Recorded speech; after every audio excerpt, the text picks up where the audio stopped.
Moin Leute und herzlich willkommen zu einem neuen Let's Drive. Dieses Mal Fendt 39 mit einer Vicon Butterfly Kombi.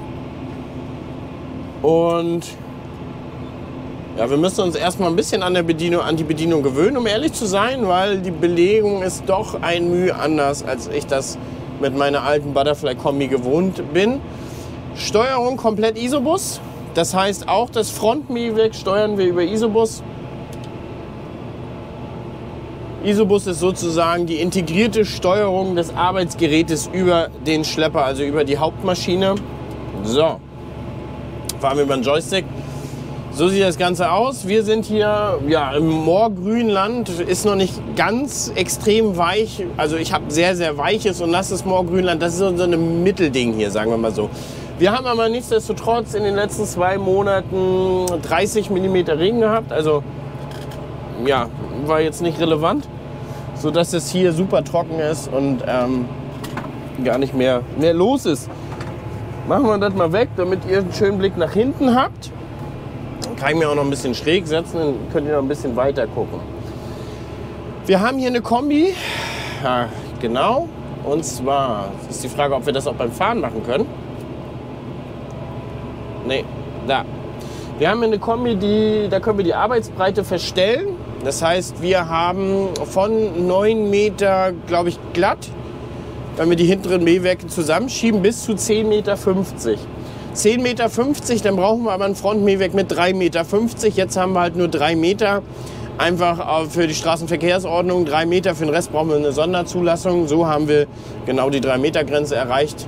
3 bis 4 Meter ist ja so der Würfel, was alles auf den deutschen Straßen passen darf. Wir haben hier die Möglichkeit, sozusagen die verschiedenen Arbeitsbreiten einzuspeichern und letztendlich mit einem Knopfdruck auf diese oder diese Taste, oh, jetzt habe ich da sogar raufgedrückt, anzuwählen. Das heißt, er springt um und er ändert dann hinten die Arbeitsbreite. Ich habe ja jetzt angemäht und habe sozusagen weiter zusammengefahren, damit wir ein bisschen mehr Überschnitt haben, dass wir beim Kurvenfahren nicht so viel stehen lassen. Funktioniert wirklich hervorragend. Also man kann richtig vernünftig lenken und hat trotzdem Überschnitt, dass alles sauber weggemäht ist. Wenn ich jetzt natürlich gerade AB-Linien fahre, dann kann ich natürlich auf viel mehr Breite gehen. Wir haben natürlich, wie man hier sieht, jetzt 22 cm Überschnitt. Das heißt, er erkennt ja auch automatisch das Frontmähwerk, weil es halt auch von Vicon ist. Aber wenn es zum Beispiel ein Fremdfabrikat ist, könnte man halt ein Maß eingeben. Jetzt erkennt er es automatisch und sagt halt, er hat jetzt 22 cm Überschnitt. Der Punkt ist, auch im Moorgrünland ist es mal so, dass auch mal ein Rad wegsackt und man das ein bisschen schaukelt. Wir wollen natürlich keine Streifen stehen lassen, deswegen arbeite ich jetzt mit 22 cm Überschnitt. Das ist auch das, was ich jetzt im GPS eingestellt habe. Daraufhin hat sich jetzt auch diese Linie berechnet. Das ist natürlich wichtig zu wissen, wenn ich natürlich permanent am GPS rumstelle. Da läuft gerade ein Hase raus. Die Jungs sind ja relativ frisch unterwegs, die laufen ja mal weg. Wenn ich das GPS jetzt sozusagen auf ein festes Maß stelle, dann wird ja daraufhin die AB-Linie berechnet. Das heißt, wenn ich das jetzt verändere, das Maß, und ändere das auch im GPS, na du Fuchs, du lauf da weg, ändert er sozusagen alle Linien. Das heißt, wenn man die Arbeitsbreite auch im GPS ändert, dann müsste man natürlich demzufolge das vor einer neuen Fläche machen. So, ihr seht, wir haben die Wildtiere, die hier drin sind, die laufen natürlich raus und weg. Wir haben die Fläche wurde auch vom Jäger abgesucht, nicht mit einer Drohne, aber mit einer Wärmebildkamera. Jetzt kommen natürlich die Fragen auf. Die einzige Gefahr, die wir hier im Frühjahr haben fürs Wild, sind die Rehkitze. Weil Rehkitze haben noch keinen Fluchtinstinkt, im Gegenteil, die setzen sich still hin auf den Boden und verweilen dort. So. Die Mutter läuft weg, die Kitze liegen hier irgendwo im hohen Gras und ihr seht ja selber, wenn wir jetzt hier 15 km/h fahren, das ist eigentlich völlig egal, ob wir 15 fahren oder 9 km/h fahren, wir überblicken im Prinzip die ganze Arbeitsbreite nicht und die sitzen immer im höchsten Gras und ganz klein, also sind so groß und man sieht die wirklich in den seltensten Fällen, wenn überhaupt, aus dem Schlepper. Deswegen werden vorher die Flächen abgesucht, gibt es verschiedene Möglichkeiten, mit einer Drohne, mit einer Wärmebildkamera. Wir haben nur eine Wärmebildkamera, aber eine sehr gute eigentlich, wo man die Wärmesignaturen sehr, sehr gut sieht, wenn man sehr früh unterwegs ist. Und ja, es gibt auch die Möglichkeit, einige machen das zum Beispiel, die laufen mit Hunden die Fläche ab. sozusagen einen Abend vorher als Vergrämungsmittel. Der Geruch von den Hunden sozusagen.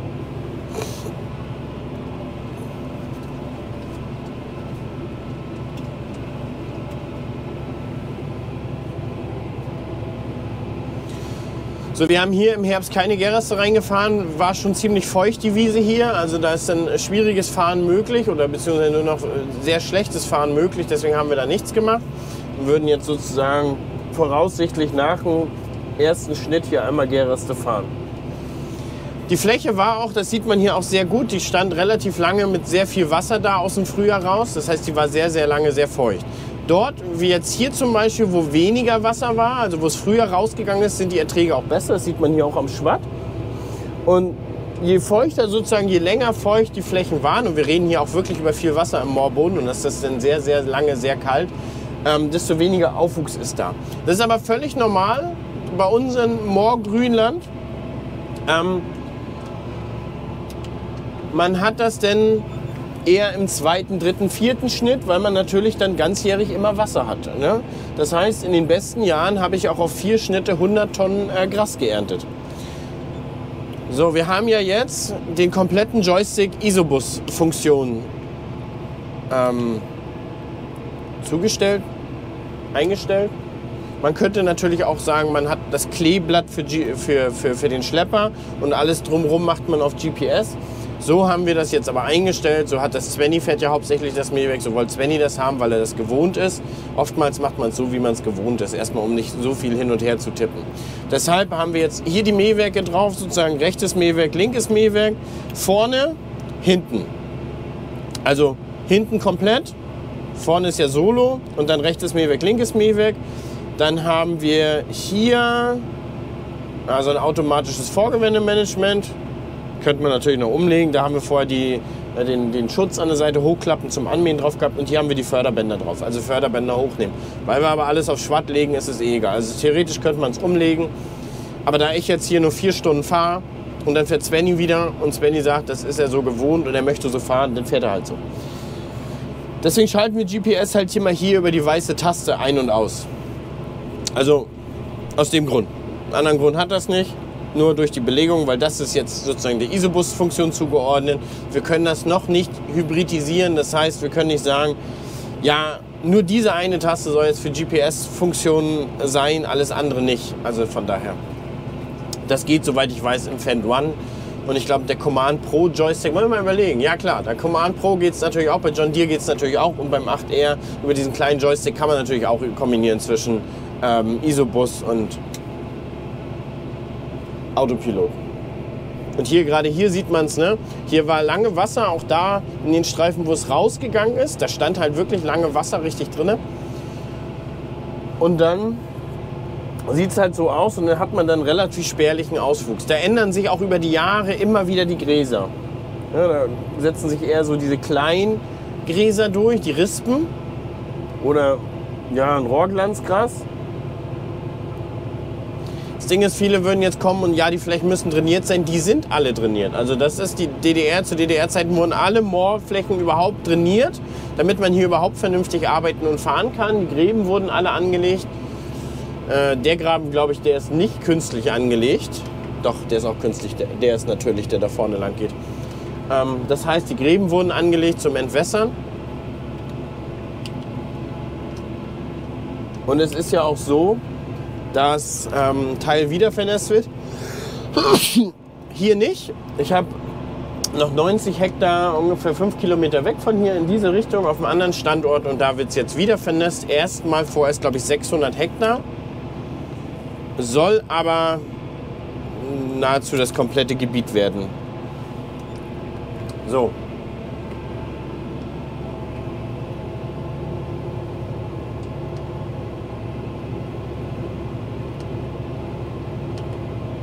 So, ansonsten, ich fahre gerne mit Joystick. Hier auf den Flächen fährt sich dann so ein bisschen wie ein Häcksler, wie ein Selbstfahrer. Das heißt, man kann ein bisschen mehr Tempo geben, wenn man möchte.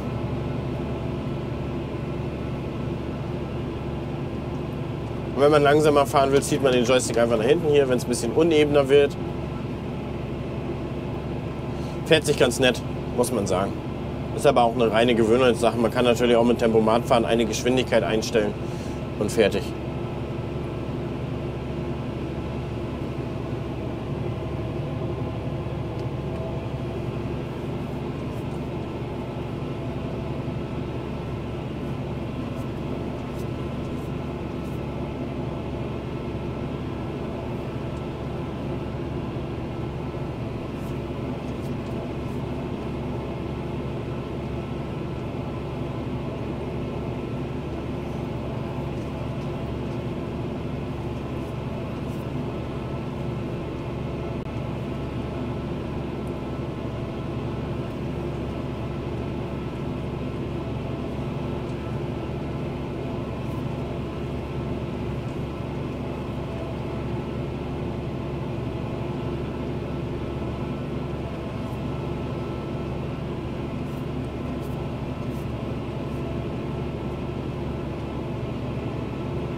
Wir fahren auch hier mit 1400 Umdrehungen, 880, 850 Umdrehungen an der Zapfwelle. Wir brauchen einfach nicht so viel Drehzahl, wenn man natürlich sehr schweres Gras hat, hartes Gras hat, wenn man mehr Leistung am Aufbereiter braucht, wenn er das so mal auch ein bisschen wegschaffen muss, sage ich jetzt mal.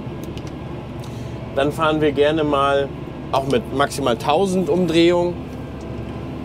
Aber in der Regel, wenn das Gras weich ist, kann man da wirklich auch die Drehzahl reduzieren. Wir können auch noch ein bisschen weiter runtergehen. So, muss man natürlich gucken. Irgendwann fehlt einem natürlich aber auch die Leistung vom Schlepper. Aber es wird natürlich dann auch demzufolge hier ein bisschen leiser drin. Und wir haben natürlich hier den Vorteil, wir haben hier 3 Klingen pro Scheibe. Das heißt, wir haben hier auch 30% höhere Schnittfrequenz. Das heißt, die Rotation an der Klinge reicht alle Male aus. Und ihr seht, wir sind jetzt runtergegangen auf 800 Umdrehungen an der Zapfwelle und das sieht ähnlich gut aus.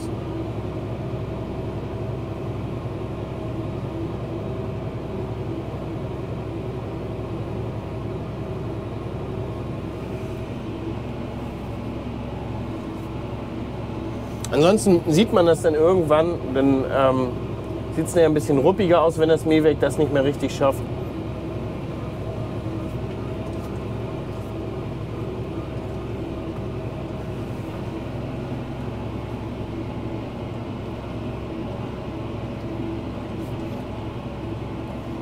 Ansonsten wird natürlich auch alles vom Mähwerk überwacht. Wir haben hier komplett eine Drehzahlmessung.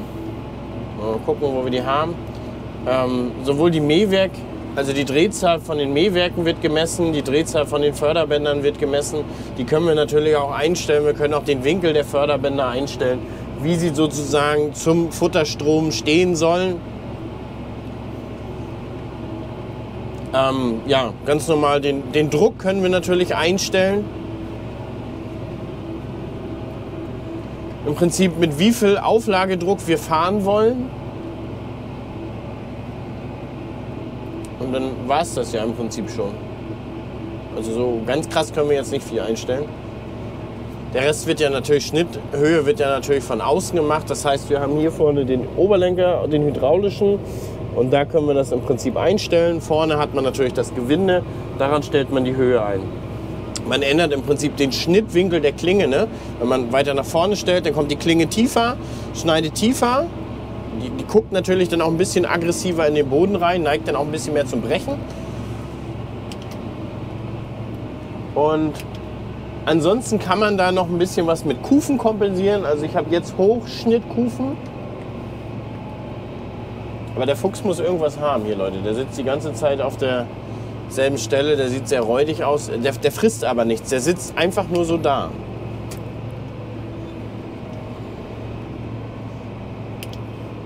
Also Fuchsbau ist jetzt hier auch nicht, wenn wir sagen, ja, der bewacht seine Jungen. Na, im Fuchsbau, ich habe noch nie einen Fuchsbau im Moor gesehen.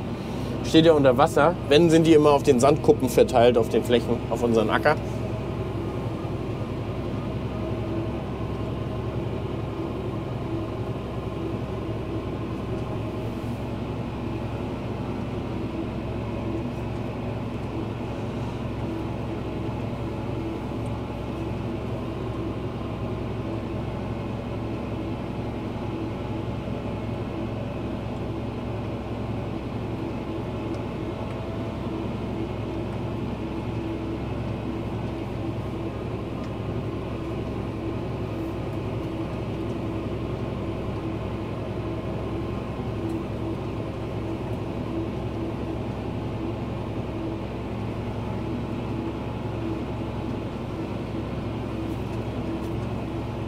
Ansonsten sehr angenehmes Arbeiten mit der Kombination, nicht sehr ruhig. Jedes Mähwerk kann wirklich selber für sich fahren. Auch das Frontmähwerk hat sozusagen ein eigenes Rahmensystem und steuert sich alleine, wird alleine hoch und runter gehoben. Macht man nicht über die Unterlenker vorne vom Schlepper, sondern hat ein eigenes Hydrauliksystem.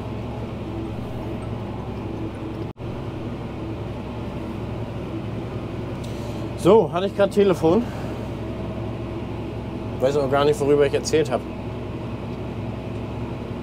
Ach so, Ja, das Frontmähwerk liegt natürlich alleine da, hat natürlich dann auch viel mehr Bewegungsfreiheit in allen Möglichkeiten, hat sogar einen Anfahrschutz, das heißt, es kann ein Stück nach hinten klappen und nach hinten ausweichen. Das ist natürlich ein Vorteil. Also es liegt wirklich sehr, sehr ruhig, passt sich echt gut an. Und dadurch hat man natürlich auch weniger Schwingungen, die man auf den Schlepper überträgt. Genauso gut hinten, die sind sehr mittig aufgehangen, haben dann nochmal einen eigenen Zylinder, um zu arbeiten.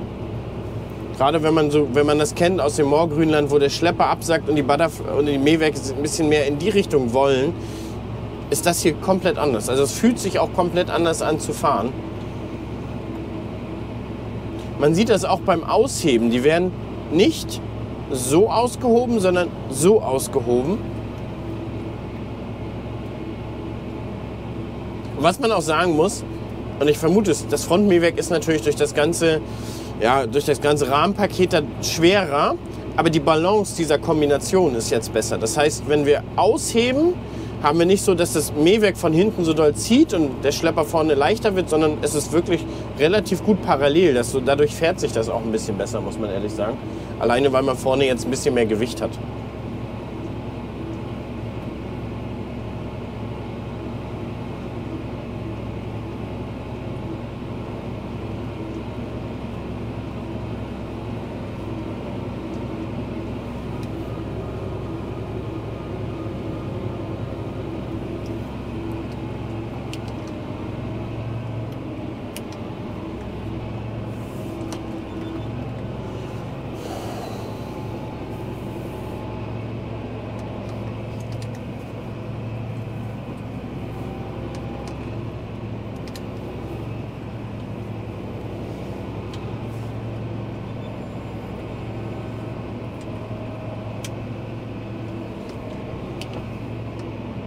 Man kann natürlich auch Beete fahren, so wie man möchte, ne? Also man muss jetzt hier nicht Bahn für Bahn fahren. Natürlich kann man auch eine überspringen und kann das auch alleine machen.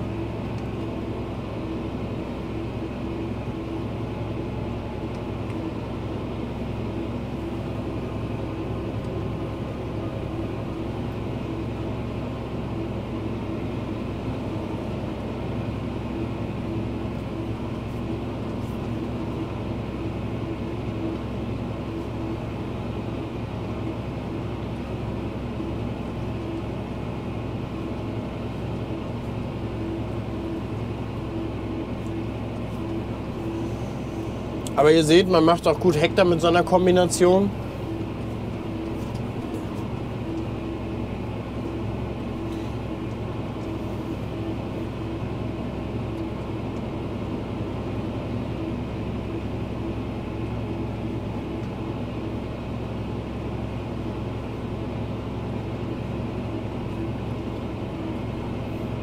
Und ich würde sagen, wenn wir oben sind, dann soll es das wieder gewesen sein.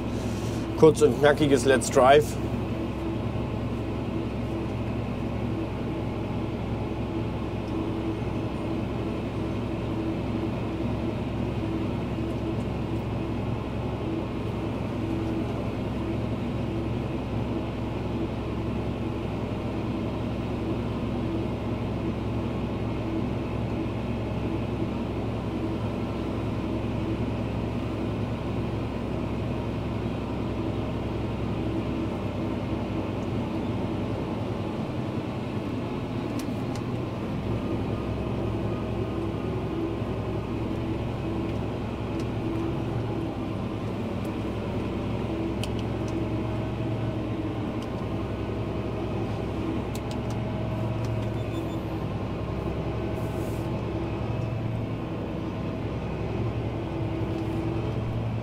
So, dann würde ich sagen, Leute, bis zum nächsten Mal. Vielen, vielen Dank fürs Zuschauen. Und ja, wir hören und sehen uns. Bis dann. Ciao, ciao.